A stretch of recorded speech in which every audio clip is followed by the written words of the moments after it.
And hello again, everybody. Welcome in to another edition of Smashville Live. It's all presented by Red Spirits and Wine, New Amsterdam Vodka, Chase McCabe, and the voice of the Nashville Predators, Pete Weber, here with you. Tomas Vokoun will be our guest tonight, and he'll be joining us momentarily. You can, of course, listen on traditional radio on ESPN 102.5 The Game. You can watch us on Twitch, YouTube, Twitter, Facebook, all of those things. Pete, it's amazing. You've been in TV and radio for a long time. We can do it all from our homes now, and that's exactly where we are. That really is amazing. And obviously we enjoy this. We don't maybe enjoy the reason that we're put in this situation to do it, but the capabilities really open up a lot of possibilities for things later on. For example, if you want to continue your singing career, Chase, what a thing this would be for you. You could do virtual concerts.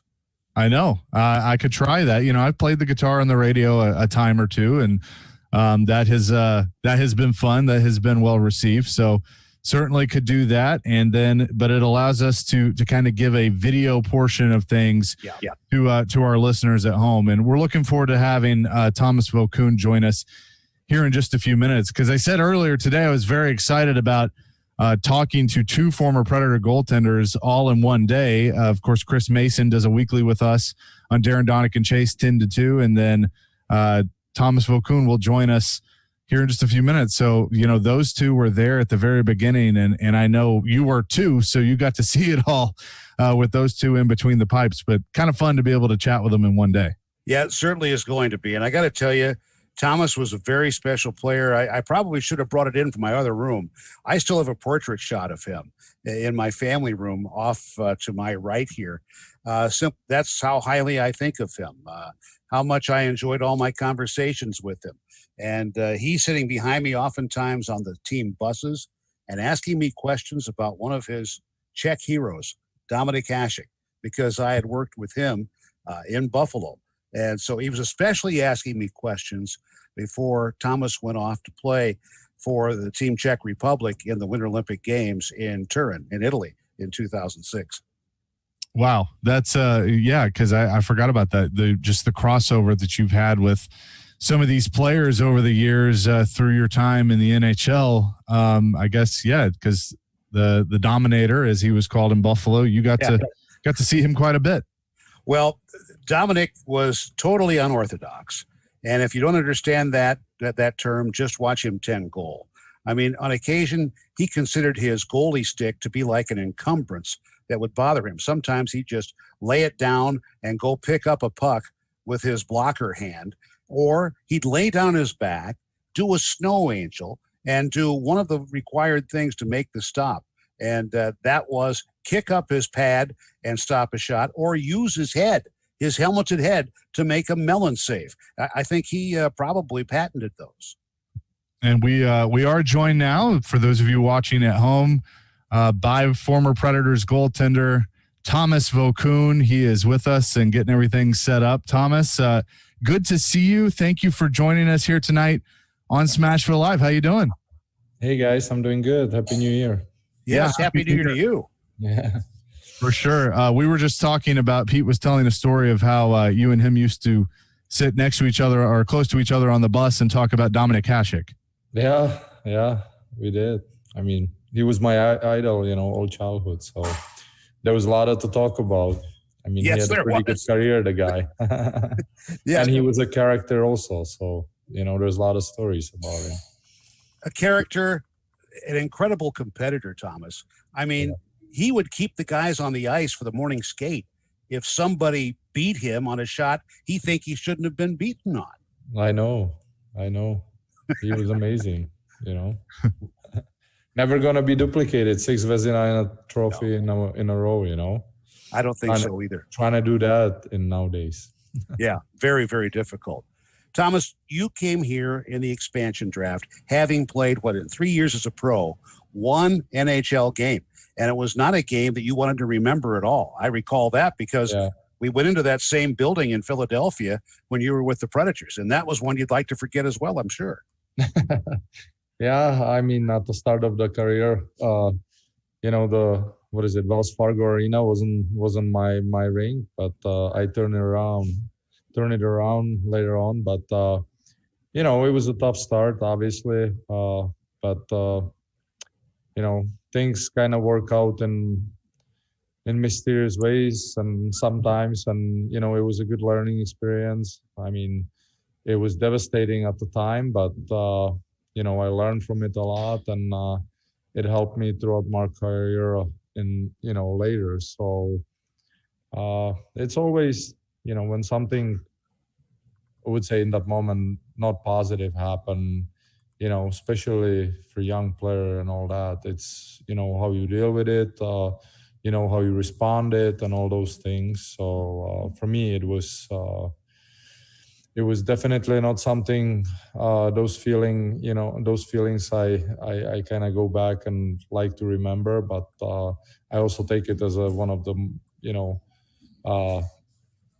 eventually positive experiences, and it kind of opened my eyes and show me, you know, what needs to be done if I want to have another shot at playing in NHL, and so in a kind of weird and, you know, painful way, I'm glad I went through it. So what was it that did allow you or help you most to turn things around for yourself? Well, I think getting in better shape, obviously getting a second chance. I mean, you can do lots of things. If you never get another shot, then, you know, then you're done. So obviously, you know, Nashville coming into the league and having an expansion draft, and in whatever way I get to Nashville, I got picked up in expansion draft, and I talked to David Poile, and you know, he kind of was very honest with me. He told me, you know, this is the kind of rap you have. You know, you're not in good enough shape. You need to get in better shape. All these things, and we're willing to help you. We're willing to invest in it if you're willing to invest in it. And they basically said they will pay for my whole summer training, my stay in Edmonton. You know, under the condition I'm gonna, you know, attend all the practices unless I'm obviously hurt or something. So it was a kind of two-way deal, and I think it worked out good for both parties. So, how much in those early days did Mike Dunham push you, and then later on Chris Mason, who of course is still around as part of the broadcast team, but how much did that competition between you and Mike Dunham help you get better? Well, I think, you know, Mike being a number one goalie, he came over. He was kind of slotted for that spot, and you know, especially in goalie world, you're either looking up or you're looking down, and you know, so either you're getting chased or you're chasing somebody, and that's just the nature of the business. And not just those two guys. I mean, you look at back then in the league, there was 30 teams. Now it's, I think, a couple more. It's a stiff competition. There's only, you know, limited spots, and some of them are occupied for very, very long years. So any goalie I play with obviously pushed me and made me better. You know, it's just the nature of the position, and two guys always competing. There's always, you know, if those two guys are not gonna get the job done, they're gonna get somebody else who's gonna do it. And you know, I was always trying to learn from every goalie I play with, and there were vastly different people. You know, Mace was, you know, extrovert, very outgoing guy, very, very fun, very. Mike was, you know, Mike was more, you know, kind of, you know, golf player, kind of quiet guy to himself, and didn't show a lot of emotions. You know, like I said, everybody's different, but you know, I think, you know, with Mace being there long time, and you know, I think we really hit it off, even as a people and being friends and all that. So you know, I learned separate the on ice competition from, you know, from the life in street clothes, and you know, being away from the ring. And obviously when, you know, when it's a competition for you know, for playing time and all that, you do everything you can to outperform the other guy or other player, but of the ice, there's no reason not to be friends. And at the end of the day, the other goaltender probably has the most understanding what you're going through and all that, because the experiences are similar. And I went from being a backup, being a starter a long time, then back going to backup, and so I kind of went through all the parts of of the journey, and they all have their people think, well, it's easy to be the backup. You only play a few games, but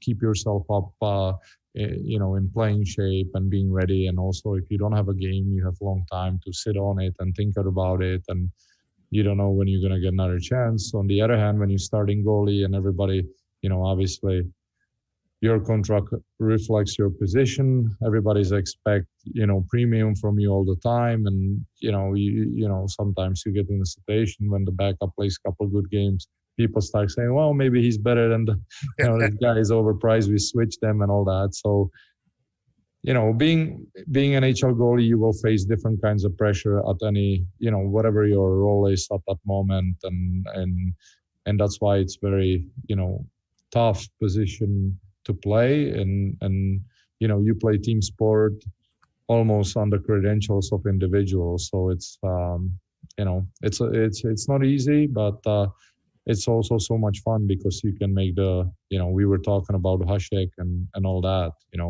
He was probably the most important player in a history of the game for his own team, because I don't think, with all due respect, all these other guys, and now I'm talking about modern history, I cannot go too far back, but, obviously I think, in my opinion, at least, it's always debatable, but he took an average team at best, to Game 6 in Stanley Cup final, and year after year, he performed at the level where the team was obviously playoff team every year, and with some deep runs. So it was remarkable. I've had scouts tell me, Thomas, that the Sabres, they won the division title in '97, and they said that the Sabres had 4 third lines and a world-class goaltender. And I think that's essentially what you just said. Yeah, it's pretty accurate assessment in most hockey people opinion. And I never forget actually, it was the first time we ever play against Dominic. I actually didn't play. We play in Nashville, and we were expansion team, and the Sabres came to town, and I think he was the reigning MVP and Ted Lindsay winner and all that, Vezina winner, all those things. And we were expansion team. We lost, I think, the game we lost 2-1, and we outshot them like 46 to like 23 or something. And, yes. And I remember Barry Trotz telling me the next day he went to Lindy Ruff and said, well, obviously, this guy is incredible. And Lindsay say, yeah, he certainly is, but I hate to see him, have to do it every single night. You know what I mean? So, all these stories, it's like, to live it. And like I said, I follow him long time before he made it to NHL. And he was as good as he was in NHL in Europe, dominating and basically, he basically did the same thing, back home, where his team won the championship and they were never anywhere near to be a top team. So, well, his path was blocked when he first came to Chicago by Ed Belfour, so he had to overcome that as well. Of course, and not just that. I mean, looking at him play, people were laughing at him, and I was actually, you're gonna laugh. I was on a Zoom call today with I don't know, you of course will remember Jan Lashak. He was with us.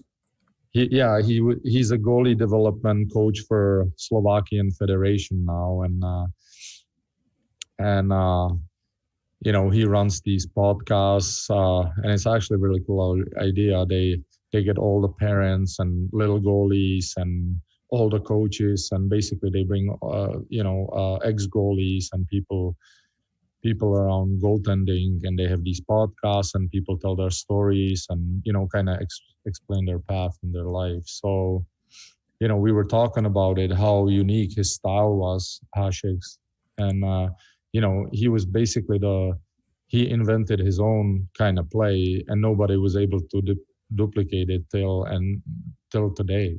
Just the way he was able to do with his body, and everything kind of made sense for him. Believe me, I try hard because he was my idol when I was a kid, and lots of the stuff he did, it sure didn't work for me. But he had a bad back. He was doing all these crazy stretches. Yeah, but like I said, he was incredible. He was one of those players where you just watch and appreciate the genius of how he plays and all that. So Smashville live here on ESPN 102.5 The Game. Chase McCabe, Pete Weber, and our guest tonight, Tomas Vokoun. So excited to talk to him, tell some stories. It's all brought to you by New Amsterdam Vodka and Red Spirits and Wine. We'll have much more coming with one of the greatest Predators goaltenders of all time when we come back here on ESPN 102.5 The Game.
Pioneer. It's no secret that jewelry stores across America watch what we're doing. Genesis was the first to offer a free lifetime warranty, the first to offer a 110% diamond upgrade guarantee, the first to offer aggressive long-term zero-interest financing. And Genesis is always on the cutting edge in design and fashion. The styles other jewelers say are new and exciting were new and exciting for us 3 or 4 years ago. It's no wonder you see jewelers from other cities coming to Genesis to see what we're all about and even buy their wives' jewelry from us. For selection, quality, service, warranties, and guarantees, Genesis leads. Others follow. Genesis Diamonds, heading into 2021 with pure optimism, clear vision, unbridled passion, and a stronger than ever commitment to you, our customer. Genesis Diamonds, Green Hills and Cool Springs. Ryan Porth back again to tell you about Dr. Kelly Rice Family Cosmetic and Dental Sleep Medicine. Dr. Rice has completed necessary requirements to become a diplomat of the American Board of Dental Sleep Medicine, which means her team can help even more patients achieve a healthy mouth for life and snore less and breathe better at night without being tied down to a CPAP machine. Dr. Kelly Rice Family Cosmetic and Dental Sleep Medicine can help change your life. My family has been visiting them for 18 years now, and you should too. Visit kellyerice.com now to schedule your cleaning and checkup. You'll be glad you did. It's time for some straight talk. Look, we all drop our phones. It happens. You fumble it, crack it, splash it. Well, Straight Talk Wireless now offers this new Platinum Unlimited plan that includes phone protection. Just $65 a month for unlimited talk, text, and data, plus 20 gigs of hotspot, 100 gigs of cloud storage, and more. All on the best network. Straight Talk Wireless, no contract, no compromise. See Mobile Protect terms and conditions at Asurion.com/Straight Talk. Limitations and exclusions apply. Preds Insiders with Ryan Porth. That is a quality hire to a pretty solid group under John Hines. Stay up to date with the latest in Smashville. Mondays at 6. Preds Insiders brought to you by Dr. Kelly Rice. We are Smashville's best sports talk. ESPN 102.5 The Game. This is Smashville Live. Corkum breaking down with Ilona. Ilona the shot. Oh, Vokoun! What a spectacular save! Now taken in the zone by Lume for Phoenix. Lume with a shot. Globbed down by Vokoun. 6 seconds to go. Adams at center. Throws it in on net. Stopped by Vokoun. He goes behind the net. Clears the zone. And there you have it. The first shutout in Predators history. Tomas Vokoun, who started the year third of the depth chart in goal, is the author of the Predators' first shutout. There you go. The great Pete Weber, my co-host tonight on the call, the first shutout in Predators history, Tomas Vokoun. And yeah, that song 2 by Blur played a lot at Bridgestone Arena or Nashville Arena back in the day. Welcome back into Smashville Live, presented by New Amsterdam Vodka and Red Spirits and Wine. You hear, when you hear those old clips, Thomas, I mean, what kind of memories flood in your mind? Just the work that you did and you all did as a team back in those days.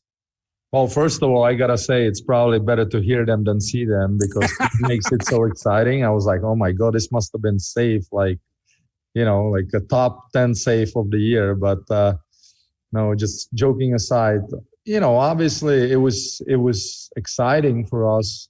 You know, lots of guys, some of them displaced, some of them young guys, some guys were guys who didn't have a, you know, good role in a different organization. You get a fresh start. You get a new start. You're starting in a new town where, you know, hockey is basically existed in a certain degree because I think they had a East Coast team there. But you know, so I mean, for the players, it was a for a lot of us, it was, you know, second chance and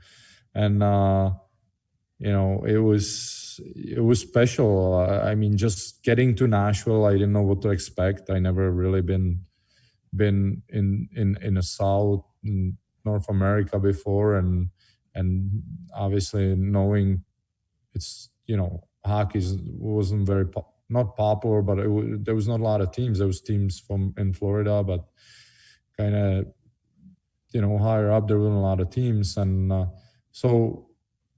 I think what struck me first, it was the totally different feeling of the organization than what I came from. And, you know, David and people who he hired, it was totally like family feeling. And I think being a somewhat, you know, players who we didn't really have any big stars. We were like tight group and everybody was, you know, trying to make name for himself and, you know, stay in NHL or get to NHL and all that. So obviously, you know, it was special for me. I you know, I ended up staying very long time and kind of went through the whole phase of the franchise from the start. You know, the highs when we started and all the people were excited, and then the dip where, you know, people already now expecting, okay, you're playing the fourth year, and they seeing, and, you know, the kind of the new being, you know, the new shine kind of wears off, and now the fans getting a little bit more knowledgeable, and then they expecting the team to win and all that, and so, you know, it's. People say, you know, once you do it something and when you're the first, it's always special. So coming back to it, you know, lots of guys never get the chance. You know, you go to these more established franchises, you know, you really be, you know, you have to be really, really good to kind of put your name in any of these columns and, you know, all-time statistics and all that, because obviously the nature of the sport is, you know, players, they come and go and the franchise stays. So for me, it's nice to, you know, have that first shutout but I'm proud of, you know, that's an individual achievement. I think getting the team into the playoffs and kind of being part of where it is now and all that. And it's a very, unusual and good success story for Southern based team in North America. And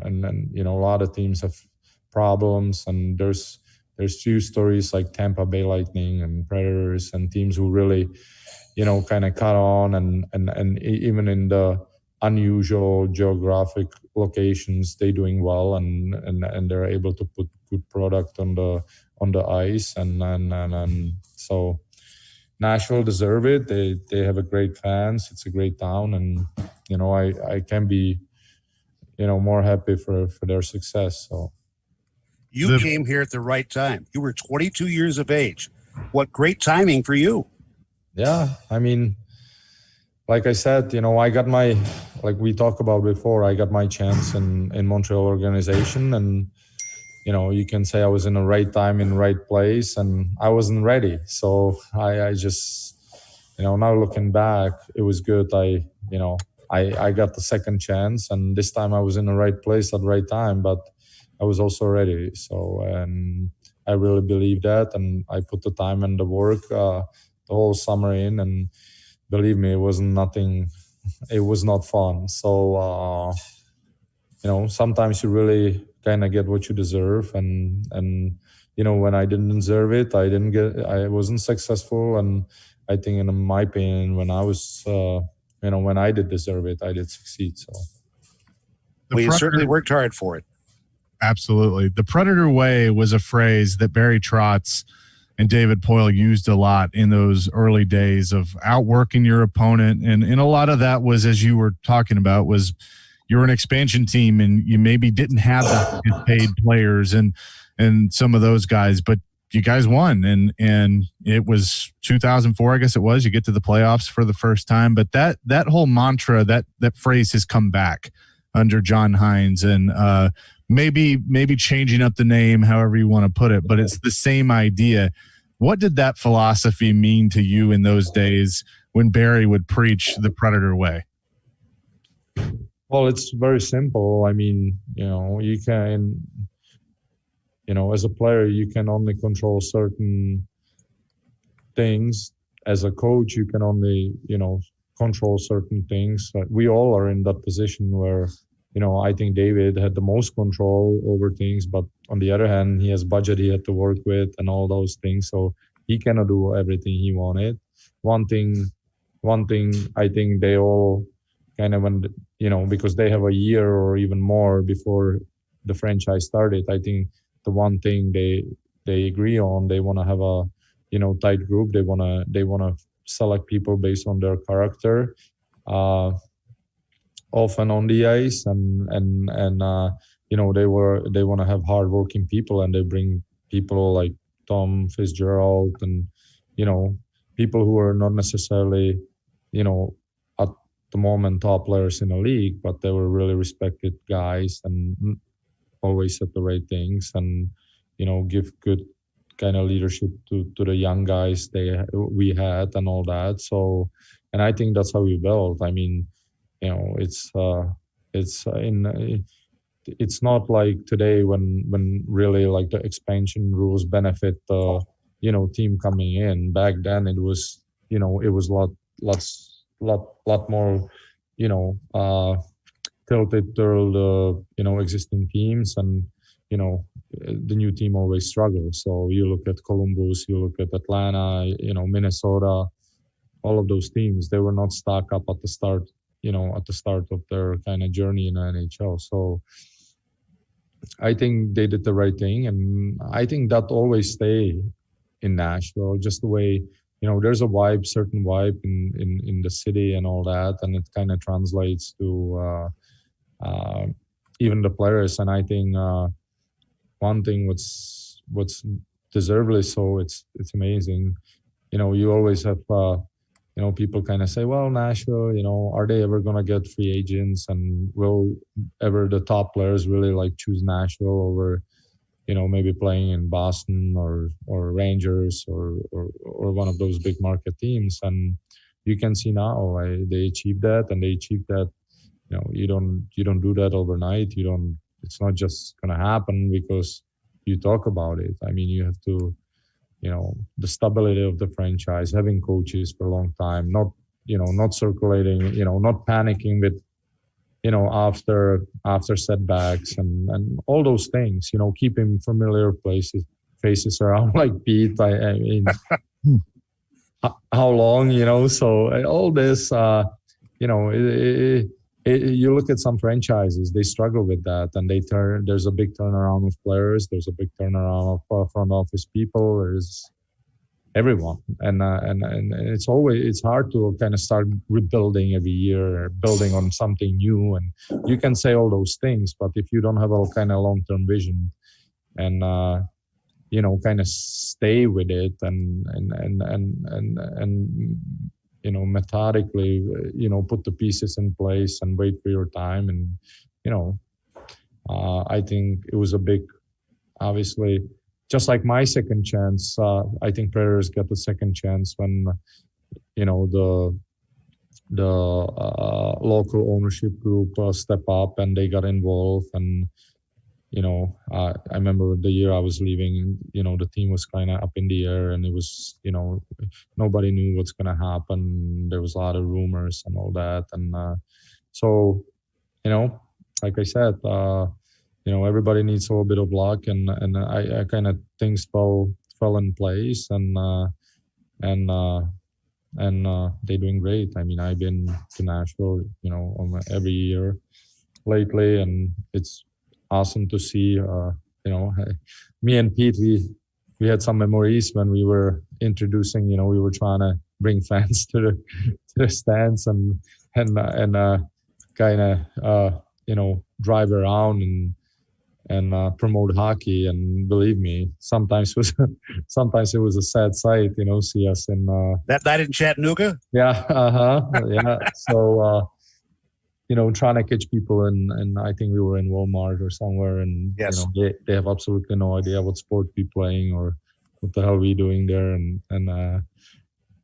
so it's a whole lot different now, and it's great to see. Absolutely. Pete Weber, Tomas Vokoun here on Smashville Live, presented by New Amsterdam Vodka and Red Spirits and Wine. When we come back, we'll talk a little bit about the evolution in net for the Nashville Predators with Thomas. We'll do that next here on ESPN 102.5 The Game. Hey Nashville, it's Jared Stillman. If you want to experience moments Chase, like you should this, have been Breaking in, Sissons, he scores! please keep masking up and staying socially distant. It's the right thing to do to get back in the arena to watch your favorite team in person. This message from all of us at ESPN 102.5 The Game and Cromwell Media. New Amsterdam Vodka, born from an uncompromising passion for great vodka. From the water we use, to the grains we select, to our unique distillation process, a determined spirit flows through in everything we do. New Amsterdam Vodka goes all in to craft a supremely smooth vodka that is 5 times distilled for unparalleled smoothness, for a clean, crisp finish. Smooth enough to drink straight, yet distinct enough to enhance any cocktail. New Amsterdam Vodka. Hey, it's Chase McCabe. New year, new sportsbook. Get to know BetMGM, the king of sportsbooks, by winning $100 in free bets when you place a $1 moneyline wager on Memphis versus Portland. And if either team hits a 3, yup, you're a winner.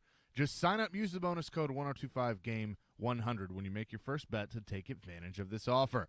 Then bet with confidence all year long with BetMGM's innovative parlay selection features, boosted odds specials, daily promotions, and much more. Download the app today or go to BetMGM.com. Use that bonus code 1025GAME100 to win $100 in free bets when you wager $1 on Memphis or Portland to hit a 3. It's that simple. Enjoy your favorite sports like never before and make 2021 a year to remember. Sign up with BetMGM today. Visit BetMGM.com for terms and conditions. You must be 21 years or older, must be present in Tennessee. For gambling problem support, call the Tennessee Red Line at 800-889-9789. A new year comes with new hope, new optimism, especially after all the stress of 2020. It's time to start fresh and look ahead.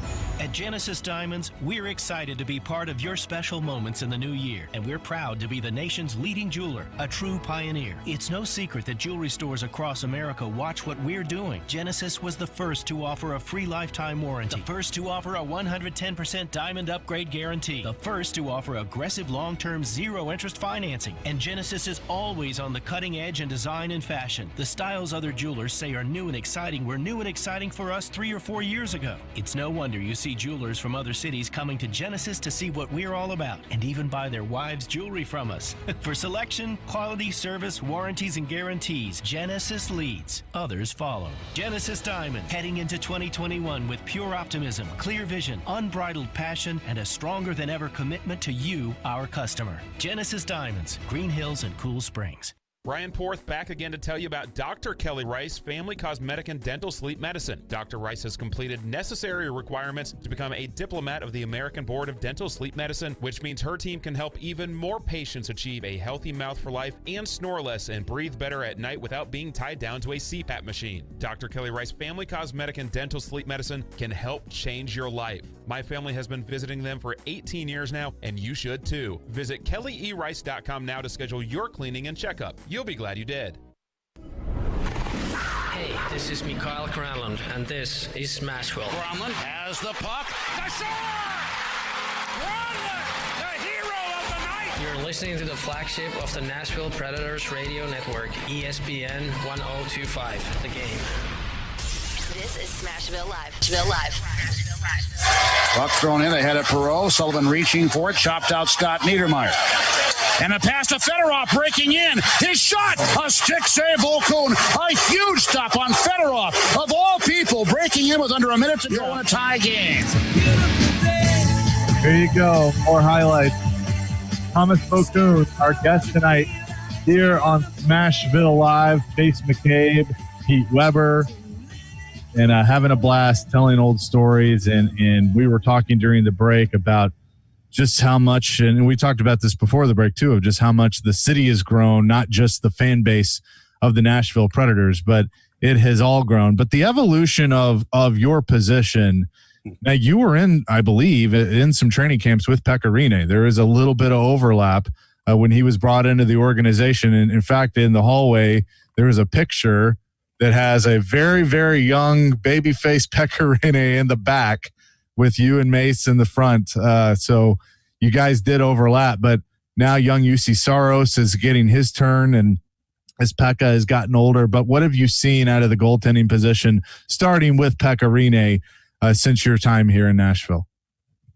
Yeah, I mean, it's the nature of life. You can't stop time. And, Pekka, when he came, I mean, he was, came from Finland. Like, he was one of the first, like, very, very huge goalies when they really start, like, drafting guys who were, like, and I remember when he got drafted, it was actually, I think, during the 2004 or 3 he got drafted, and I was playing in Finland because there was a lockout in NHL, and he was a backup goalie for Karpat Oulu, and they were like, well, this guy's drafted in Finland, or he's drafted to Predators. And I look at him, I'm like, I look like a little baby compared to him. So, no, he really come into his own, and obviously had a great career, and, stay all his career in the same organization. It's, says a lot about you as a player and as a person. And, because they're not going to keep you around. You could be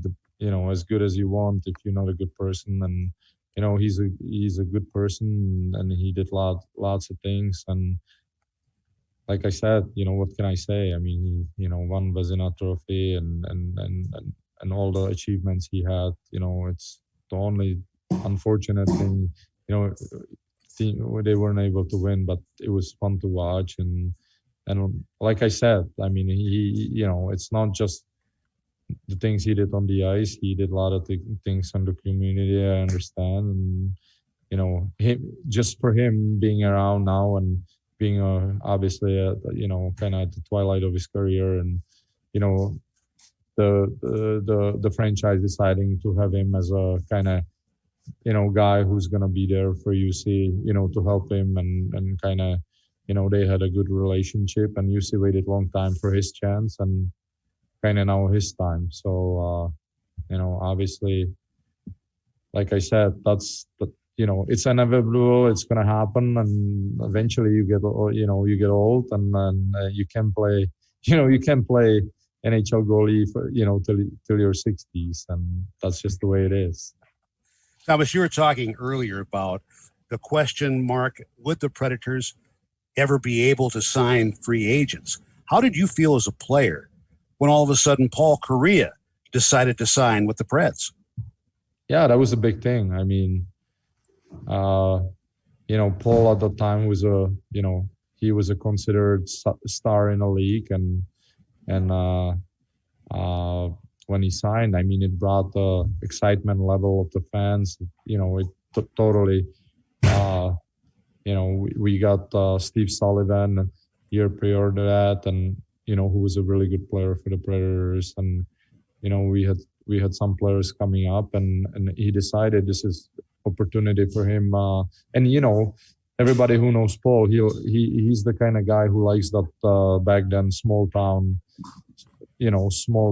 kind of feel of Nashville, and not being in spotlight and all that. Just go about his business and play hockey and all that. So it was a good fit, and he had I think 2 or 3 great seasons in Predators uniform, and he helped a lot the franchise, and it was you see it's always it was steadily going up and up the curve of the notoriety and all that, bringing players, Jason Arnott and all that, and growing their own players. I mean, Nashville scouts are known from picking up excellent defensemen and a goalie. So it's you look at the players they drafted from Ryan Suter, Shea Weber. I mean, household names, Seth Jones and all these guys, and it was a good environment to be kind of groomed as a young player, and then a lot of players, Scott Hartnell, a lot of people have a really good careers.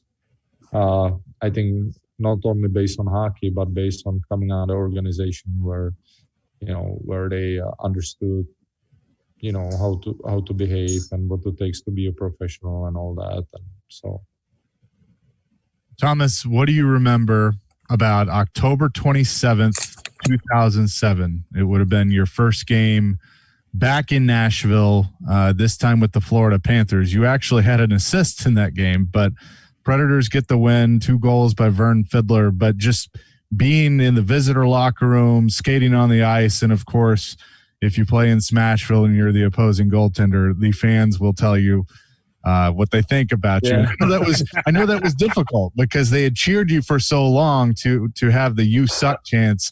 I know it had to be difficult, but what was it like from your perspective?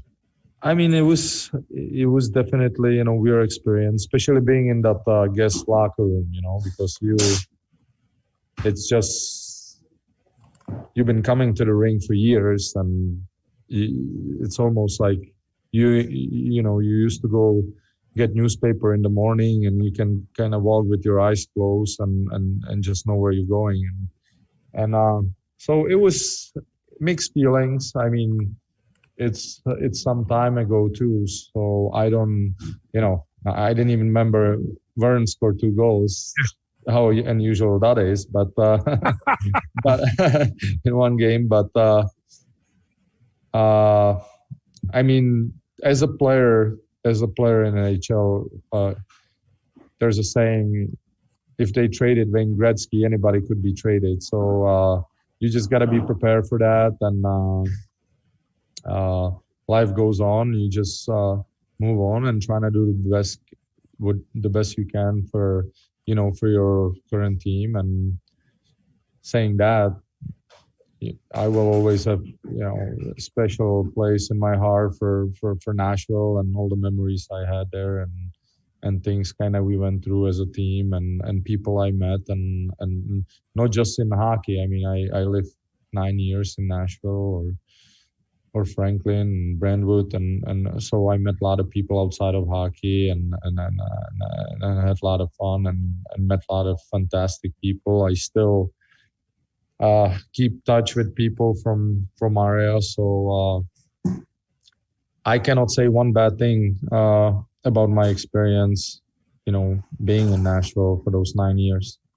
When you came back for that game in October, I'm just wondering how or what sort of greeting did you get from partner? Did he hug you and crush your ribs? I got a good one.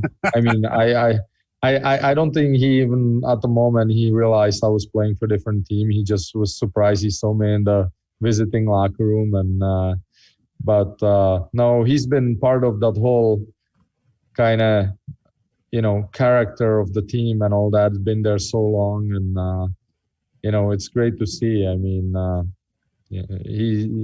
he's been around many players, and he probably knows the most players in NHL, be honest with you. Yes, you are correct. People, so it's like it was always fun. He always put the when we were feeling down, and he would always do something and bring guys back up. And I had the privilege being on his first road trip when they bring him for the when they bring him for the road trip, and I think we got off the plane and we're traveling in the bus, and he start opening anchovies, those you can smell them yes the whole bus. And so I have lots of stories from past. So yeah, that game, just to wrap that part up, his first game back, goal scorers for the Predators, Pete, Vern Fiddler with 2,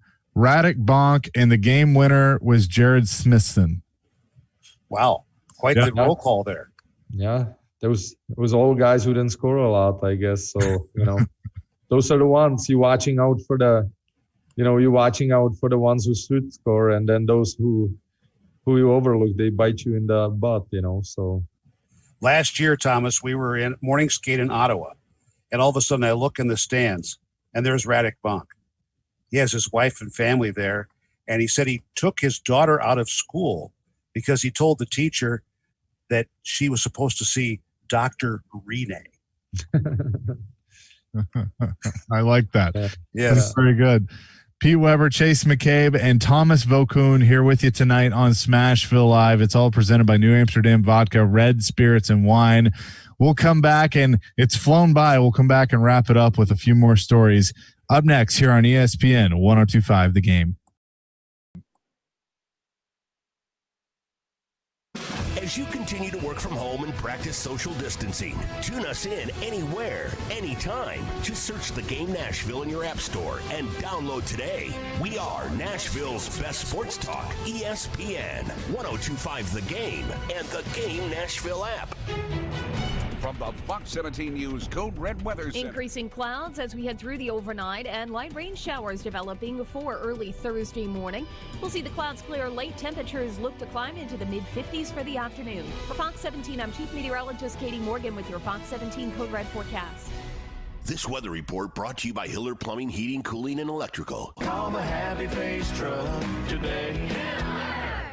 Songwriter Nick Lowe once sang, "What's so funny about peace, love, and understanding?" A question worth asking. 2020 was one wild bull ride of a year, and me and my friends at Red Spirits and Wine wish to thank all of our civil servants, medical professionals, and essential workers for carrying the heavy load and helping us get back on track in the new year. One thing I know we can all agree on is that it's hockey time in Smashville, and Red Spirits and Wine is proud to be a sponsoring partner. At Red, you'll always find Nashville's best selection of wine, spirits, beer, cigars, and more. There's great Red Select private barrel picks, unbeatable monthly specials, French Fridays, and that Cracker Jack crew that always gives you the best service around. I make no bones about it. Red's the only place I go for my adult beverage needs, but come find out for yourself at Highway 70 South and Old Hickory Boulevard, or check Red out on Facebook, Instagram, and at redspirits.com. Now let's go watch some hockey.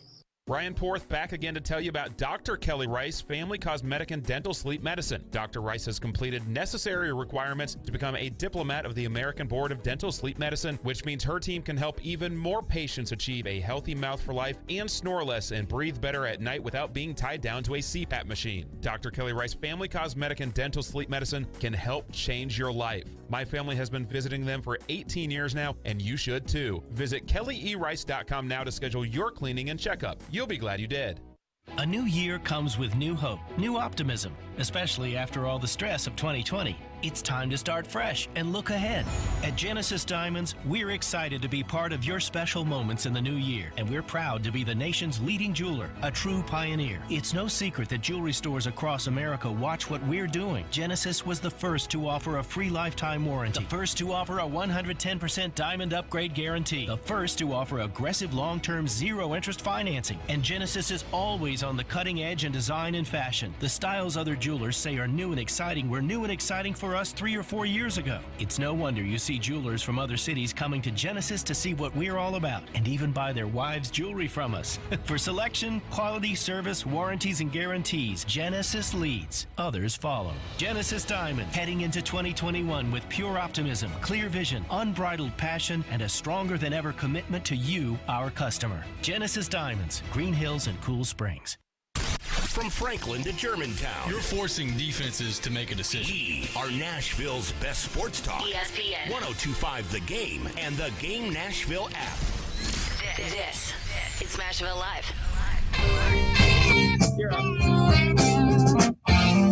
It is Smashville Live, presented by Amsterdam Vodka, Red Spirits, and Wine here on ESPN 102.5 The Game. Chase McCabe, Pete Weber, the voice of the Predators, and former Preds goaltender Tomas Vokoun has been our guest here tonight. Now, Pete, we get into stories during the break too. Yes. And one just came up that I'm going to let you set up. And I wanted to apologize because in going back for the old clips, I could not find quickly enough to send in either of Thomas's scraps with Jerome McGinley, because I always found those so out of left field, Thomas. And I know you later were Jerome McGinley's teammate with Pittsburgh. Yeah, it was for some funny conversations, but things happen in the game, and sometimes you don't even. It all started very innocent. I mean, he was just chasing a puck, and he hit me by accident. Of course, I was not looking. I was looking at the puck, so I didn't know he hit me on accident and all that. There was a big, and then it kind of like. It was nothing really personal. I mean, I have all kinds of respect for him. He's an unbelievable guy and all that. So, but it was entertaining. Yes, it was. Yeah, think about that. We're talking about it after all these years. So things happen, in hockey. And obviously it was a different era of hockey. And it was a little bit more, there was still a little bit more scrapping and all that. So it was part of the game back then. And you and Kiprasov had one, if I remember correctly. Was that, I guess it wasn't the same game, but was it the same game where there was basically a line brawl between Calgary and Nashville? Yeah, it was basically the same game. That was actually the game. The last face-off?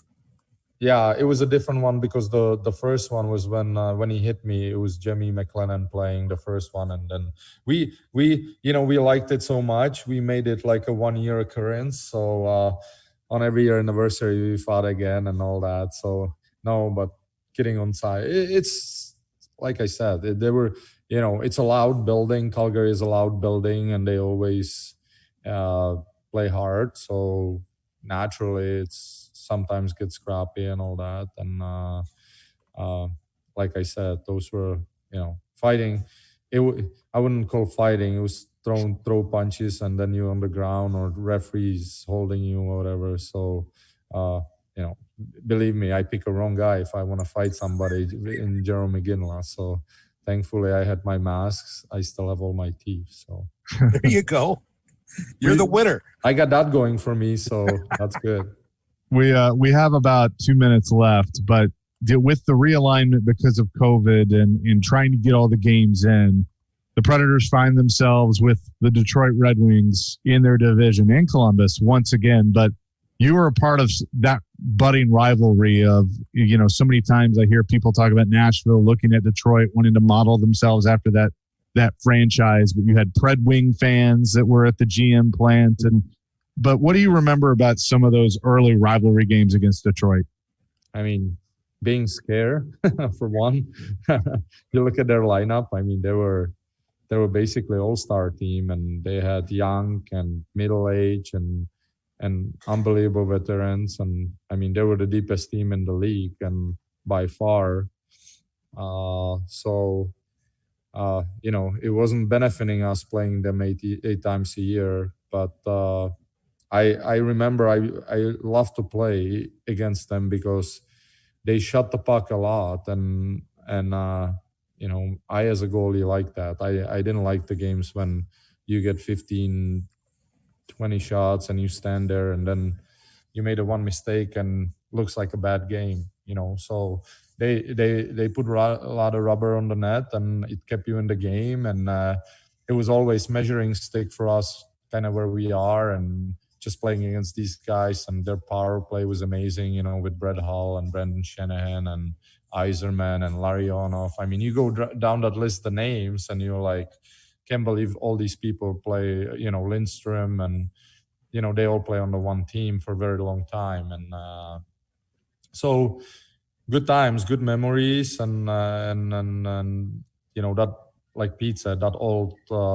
Detroit building was something else. I mean, it was old, but it was fun to play in, and fans were right there, and everybody was wearing, basically that's, you look at Nashville and some of these very happy, like Pittsburgh and these teams who are successful now, that's how it was there. I mean, you come there and every single person in the stands has a jersey on, and it's sold out every game, and people can get tickets even if they wanted to, and it was fun. It was really fun.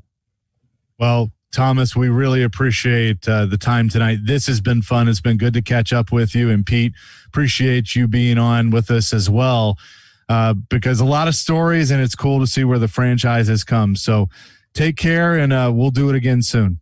I'd love to do it because, Thomas, I think you and I could go 3-4 hours. Oh, absolutely. Right. Put Crispy in the mix. Easily.